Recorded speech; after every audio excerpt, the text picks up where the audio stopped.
আপনাদের নিবন্ধনটা কি হচ্ছে কোর্টে থেকে? এই তো রায়ের জন্য আছে, রায়ের জন্য আছে। আচ্ছা আচ্ছা, 9 মাস হয়ে গেছে। যাই হোক, তো আমার ভাই খুবই উত্তেজিত হয়েছে, কেন আমি ওনার ব্যর্থতা নিয়ে বললাম। আমি আপনার সেটা জবাব দিব। এবং কি হচ্ছে, উনি কি দেখতে পান নাই যে 21 আগস্টের মামলায় কি হয়েছে? উনি দেখতে পান নাই 10 ট্রাক মামলায় কি হয়েছে? উনি দেখতে পান নাই বেগম জিয়ার মামলা কিভাবে সুপ্রিম কোর্টে নিষ্পত্তি হয়েছে? উনি দেখতে পান নাই বেগম জিয়ার প্রথম দিন বেগম জিয়া সম্পর্কে কি সিদ্ধান্ত নেওয়া হয়েছে? উনি দেখতে পাচ্ছেন না বেগম জিয়া বিদেশে চিকিৎসা নিতে যাচ্ছেন, আসতেছেন? কি কারণে হয়েছে এগুলা? Who did this? উনি দেখতে পাচ্ছেন না এদেশের রিজার্ভে কি হয়েছে? উনি তাও দেখতে পাচ্ছেন না যে বিদেশে যে পাচারকৃত সম্পদ জব্দ হচ্ছে? উনি এটাও দেখতে পাচ্ছেন না যে বাংলাদেশের সিলেটে সরাসরি ওখান থেকে এখন রপ্তানি হচ্ছে? বলতে যখন আমি ডক্টর ইউনূসের একটার পর একটা ফেলিয়ার বলছিলাম, উনি খুব আহত হয়েছেন। উনি খুবই আহত হয়ে কয়েকটি উদাহরণ দিয়েছেন যে এই জায়গায় কি আমি ডক্টর ইউনূসের সাফল্য দেখছি না। ফর এক্সাম্পল, খালেদা জিয়ার বিচার, কিংবা 10 ট্রাক অস্ত্র, কিংবা 21 আগস্ট। তাহলে কি আমরা ধরে নেব এগুলো ডক্টর ইউনূসের নির্দেশ অনুযায়ী হয়েছে? আমি শেষের মনে আপনার কাছে শুনতে চাই যে এখানে একটি জায়গায় উল্লেখ করা আছে, যদি পরাজিত শক্তির ইন্ধন এবং বিদেশি ষড়যন্ত্রের অংশ হিসেবে সরকারের উপর আরোপিত দায়িত্ব পালনকে অসম্ভব করে তোলা হয়, তবে সরকার সকল কারণ জনসম্মুখে উত্থাপন করে পরবর্তী সিদ্ধান্ত নেবে। আপনি কি এখানে পরাজিত শক্তির ইন্ধন দেখছেন বা বিদেশি ষড়যন্ত্র দেখছেন? এই বিবৃতিটা হঠাৎ করে এই লাইনটা স্পেসিফিক কেন হলো? যে রমিন ফারহানা তিনি বলেছেন যে তিনি কোনো কিছু দেখতে পান না পজিটিভ হচ্ছে, যে কি হচ্ছে, এটা কি, কোথায় কি হচ্ছে? উনি কি দেখতে পান নাই যে 21 আগস্টের মামলায় কি হয়েছে? উনি দেখতে পান নাই 10 ট্রাক মামলায় কি হয়েছে? উনি দেখতে পান নাই বেগম জিয়ার মামলা কিভাবে সুপ্রিম কোর্টে নিষ্পত্তি হয়েছে? উনি দেখতে পান নাই বেগম জিয়ার প্রথম দিন বেগম জিয়া সম্পর্কে কি সিদ্ধান্ত নেওয়া হয়েছে? উনি দেখতে পাচ্ছেন না বেগম জিয়া বিদেশে চিকিৎসা নিতে যাচ্ছেন, আসতেছেন? কি কারণে হয়েছে এগুলা? Who did this? উনি দেখতে পাচ্ছেন না এদেশের রিজার্ভে কি হয়েছে? উনি তাও দেখতে পাচ্ছেন না যে বিদেশে যে পাচারকৃত সম্পদ জব্দ হচ্ছে? উনি এটাও দেখতে পাচ্ছেন না যে বাংলাদেশের সিলেটে সরাসরি ওখান থেকে এখন রপ্তানি হচ্ছে, সরাসরি সিলেট থেকে রপ্তানি হচ্ছে, চিটাগাং থেকে শুরু হতে যাচ্ছে। এবং এই যে ইনস্টিটিউশনাল রিফর্ম কমিশনগুলো রিপোর্ট আসছে, ঐকমত্যের আলোচনা হচ্ছে, সকল দল সেখানে যাচ্ছে। তারপরে একটা বড় অংশ দেখেন বাংলাদেশের সিপিসি সংশোধন হয়েছে, ডিজিটাল নিরাপত্তা আইন গিয়েছে, এখানে ইম্পর্টেন্ট হয়েছে বিচারক নিয়োগ হয়েছে হাইকোর্টে, অধ্যাদেশ জারি হয়েছে, সেখানে গুম খুন অধ্যাদেশ জারি হতে যাচ্ছে, সেখানে একই সাথে ট্রাইব্যুনালের তদন্ত প্রক্রিয়া অনেকাংশে শেষ হয়ে আসছে, সেই মামলাগুলিও কর্মরত শুরু হয়েছে। তাহলে এগুলোকে যদি আমরা কাজ মনে না করি, ওয়ার্ক মনে না করি, তাহলে ওয়ার্কটা কী হবে? It is very important. আর সেকেন্ড কথা হলো আপনি যেটা বলেছেন যে বিদেশি শক্তি, আর আরেকটা কথা বলেছেন হলো পরাজিত শক্তির ইন্ধন এবং বিদেশি ষড়যন্ত্রের কথা এখানে উল্লেখ করা আছে। এই বিষয়টাকে আমি জানতে চাচ্ছি যে আপনারা এটা দেখছেন কিনা, এরকম কোনো? এখানে তো পরাজিত শক্তির ইন্ধন, এটা তো আমরা বিভিন্ন সময় ফিল করি, এটা তো সরাসরি দেখার বিষয় না, চোখে তো আর দেখা যাবে না। ইন্ধন তো এমনই জিনিস, অ্যানালিটিক্যাল বা অ্যানালাইসিস থেকে বের হয়ে আসে যে এই বিষয়টাকে ভিন্নভাবে প্রভাবিত করার চেষ্টা করা হচ্ছে। এটা বিভিন্ন আন্দোলনের কথা সাকিব ভাই বলেছেন, আমরা দেখেছি আন্দোলনের মাধ্যমেও বড় ধরনের আনরেস্ট সিচুয়েশন তৈরি করা হয়েছে, চেষ্টা করা হয়েছে, শেষ পর্যন্ত সাকসেস ফেইলের ভিন্ন কথা, চেষ্টা করা হয়েছে। আর একটা কথা তো সঠিক, ভারতীয় গভর্নমেন্টের অবস্থান আর বর্তমান আমরা যে গভর্নমেন্ট পরিচালনা হচ্ছে, এ নিয়ে বাংলাদেশ ভারতের বাণিজ্য পর্যন্ত এফেক্টেড হয়েছে, ভিসা পর্যন্ত এফেক্টেড হয়েছে। তাহলে এই বিষয়গুলো তো অতীতে ছিল না এই দেশে। এই ইউনূস সরকার ক্ষমতা নেওয়ার পরে এই ধরনের কমপ্লেক্স এক এনভায়রনমেন্ট ডেভেলপ করেছে। ইভেন চিকিৎসার রোগী যাবে সেখানেও ভিসা অ্যালাউ করা হচ্ছে না, এগুলো তো আমরা দেখছি এভরিডে। ফলে এখানে এই যে একটা অ্যাটিটিউড বিল্ড আপ হয়েছে, এর পরিপ্রেক্ষিতে কিন্তু বিদেশি ষড়যন্ত্রের অংশ হিসেবে সরকারের উপর আরোপিত দায়িত্ব পালনকে অসম্ভব করে তোলা হয়, এই বিষয়টি যে উল্লেখ করা হচ্ছে, এই সংকটগুলো আছে, কিন্তু সেটা আরোপিত দায়িত্ব পালনকে অসম্ভব করে তুলবে এরকম কোনো আশঙ্কাকে আপনি দেখেছেন? না, এখানে দেখেন প্রফেসর ডক্টর ইউনূসকে আমরা সবাই নিয়ে এসেছি, উনি তো স্বেচ্ছায় সেই দায়িত্ব পালন করার জন্য আসেন নাই। আমরা সবাই একটা ক্রাইসিস মোমেন্টে মনে করেছি, সকল রাজনৈতিক দল, সকল সিভিল সোসাইটি, ছাত্ররা সকলে মিলে ওনাকে দায়িত্বটা দিয়েছেন। এই দায়িত্বের মধ্যে দুটো জিনিস ইনভলভ হয়েছে, একটা হয়েছে সংস্কার প্রক্রিয়া, আরেকটা হয়েছে এর সঙ্গে ইনভলভ হয়েছে নির্বাচন প্রক্রিয়া, এর সঙ্গে আরেকটা বিষয় ইনভলভ হয়েছে যে সংস্কার নির্বাচন এবং বিচার প্রক্রিয়া। কিন্তু আমার প্রশ্ন উত্তর পাচ্ছি না। হ্যাঁ, আমি দিচ্ছি আপনাকে। এই তিনটা বিষয় এখানে অ্যাড হয়েছে। তো সেখানে ওনাকে বাধাগ্রস্ত যদি করা হয়, এই কাজগুলো করার ক্ষেত্রে যদি ডিফিকাল্ট সিচুয়েশন গড়ে তোলা হয় বা ডিফিকাল্ট সিচুয়েশন হয়ে যায়, তাহলে আমরা কি লাভবান হব? এই ডিফিকাল্ট সিচুয়েশন করার মতো কোনো ষড়যন্ত্র, বিদেশি ষড়যন্ত্রের কোনো আলামত কি আপনি দেখেছেন? হ্যাঁ, আমি এটাই তো বলছি আপনাকে। যেমন ধরুন, উনি ফাংশন করতে গিয়ে কতগুলো উদ্যোগ নেওয়ার চেষ্টা করেছেন, বিশেষ করে যেমন চট্টগ্রাম বন্দরের বহু মামলা করি আমি, অনেকের লিগেল অ্যাডভাইজার আমি তো যে দেখছি এখানে কি জটিলতার কারণে বন্দর ব্যবস্থাপনাটা এরকম গোলমাল হয়ে আছে, এবং এখানে এক ধরনের ভেস্টেড কোয়ার্টার আছে, ইন্টারেস্টেড কোয়ার্টার আছে। আর্থিকভাবে যারা লাভবান হন, এই বিজনেসটা যারা করেন, তারা কখনো এটাকে অটোমেশন করতে দেন না। এটা দেশের বিদেশের প্রশ্ন না, প্রশ্ন হলো ভেস্টেড কোয়ার্টারের এই বন্দরটাকে অটোমেটিক সিস্টেমের মধ্যে আনতে দেন না। ফলে এত অব্যবস্থাপনা।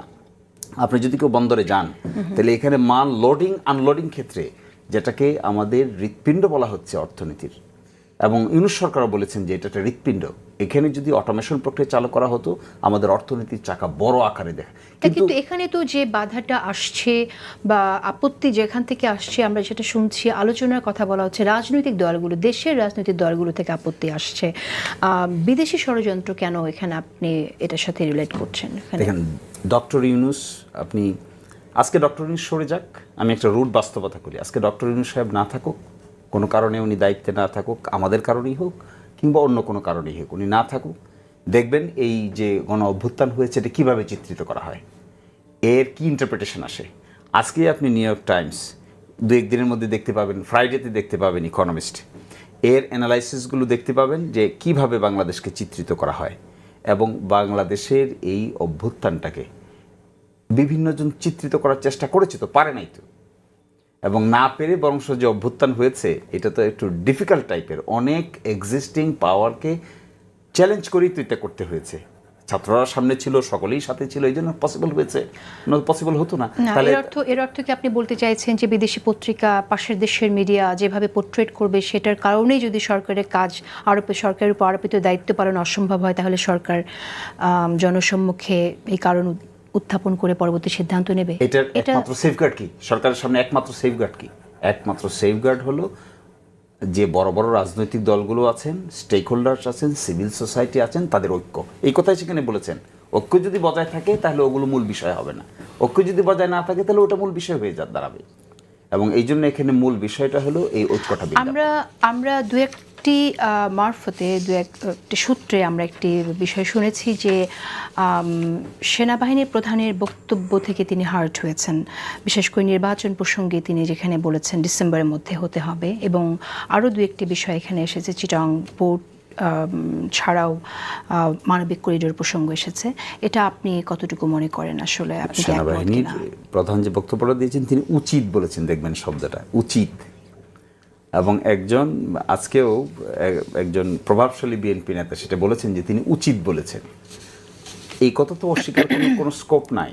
এই 5ই আগস্টে বাংলাদেশের মানুষ যেদিন বিজয় অর্জন করেছে, সেদিন সেনাবাহিনীর সদস্যদের সঙ্গে তাদের এক ধরনের রাস্তাঘাটে ট্যাঙ্কের উপর চড়ে কুলাকুলি করে একের সাথে দেখতে পেয়েছি আমরা। এগুলো তো সব সোশ্যাল মিডিয়াতে ভিডিও ফুটেজ আছে, ছবি আছে, সব আছে। আমরা সেখানে সেনাবাহিনীকে দেশপ্রেমিক সেনাবাহিনী হিসেবে আখ্যায়িত করেছি, এবং সেখানে আমরা ফুল দিতে দেখেছি। এগুলো তো অস্বীকার করার কিছু নাই, ইটস রিয়ালিটি। কিন্তু সেখানে উনি যে কথা এখন বলছেন, সেনাবাহিনীর প্রধান বলছেন যে নির্বাচনটা হওয়া উচিত, ডিসেম্বরের মধ্যে হওয়া উচিত, এটা তিনি মনে করেন। এবং এই যে তিনি তার মতামত প্রকাশ করেছেন, কেউ বলছেন যে তিনি তার লিমিট ক্রস করেছেন, রাজনৈতিক বিষয়ে মতামত প্রকাশ করেছেন, এরকম অ্যানালাইসিস এসেছে আমি দেখলাম অনেক পত্রিকায়। আবার কেউ বলছেন যে তিনি তো এই প্রক্রিয়ার একটা important stakeholder, important stakeholder হিসেবে তিনি উচিত বোধটা প্রকাশ করতে তো কোনো অসুবিধা নেই। ফলে আমি মনে করি না যে সেনাবাহিনীর প্রধানের বক্তব্য নিয়ে অস্থিরতা তৈরি হয়েছে। আমি মনে করি এই অস্থিরতার মূল কারণ হলো রাজনৈতিক দলগুলোর মধ্যে পারস্পরিক আস্থাহীনতা তৈরি। আচ্ছা, আমরা আসলে এইরকম একটা পরিস্থিতি থেকে বের হতে পারছি কিনা রুমিন? সময় ফুরিয়ে এসেছে। আমার ভাই কথা বলতে বলতে যখন আমি ডক্টর ইউনূসের একটা ফেলিয়ার বলছিলাম, উনি খুব আহত হয়েছেন। উনি খুবই আহত হয়ে কয়েকটি উদাহরণ দিয়েছেন যে এই এই জায়গায় কি আমি ডক্টর ইউনূসের সাফল্য দেখছি না। ফর এক্সাম্পল খালেদা জিয়ার বিচার, কিংবা 10 ট্রাক অস্ত্র, কিংবা 21 আগস্ট। তাহলে কি আমরা ধরে নেব এগুলো ডক্টর ইউনূসের নির্দেশ অনুযায়ী হয়েছে? যদি তাই হয়ে থাকে তাহলে বাংলাদেশের যে সেপারেশন অফ পাওয়ারের জন্য আমরা এত লড়াই করেছি সেটার কি অবস্থা দাঁড়ালো? হ্যাঁ, কোর্ট বা যখন তাহলে শেখ জামাতের হাসিনা জেনারেল সেক্রেটারি কেন এখনো ভেতরে যাই হোক, তো ওনার আপনাদের নিবন্ধনটা কি হচ্ছে কোর্টের থেকে? এই তো রায়ের জন্য আছে, রায়ের জন্য আছে। আচ্ছা আচ্ছা, 9 মাস হয়ে গেছে। যাই হোক, তো আমার ভাই খুবই উত্তেজিত হয়েছে কেন আমি ওনার ব্যর্থতা নিয়ে আমি আপনার সেটা জবাব দিব। এবং সিলেটের বন্দর দিয়ে যাওয়া আসা সরাসরি হচ্ছে এয়ারপোর্ট ইউজ করে, বিকজ উপায় নাই তো, ভারত তো বন্ধ করে দিয়েছে। এখন তো সিলেট, চট্টগ্রাম সব এয়ারপোর্টই আমাদের আস্তে আস্তে ইউজ করতে হবে। বাট দ্য থিং ইজ, বিশ্বব্যাংক ফোরকাস্ট করছে যে বাংলাদেশের 54 বছরের হিস্ট্রিতে সবচেয়ে কম জিডিপির প্রবৃদ্ধি হবে এই বছর, 3.3।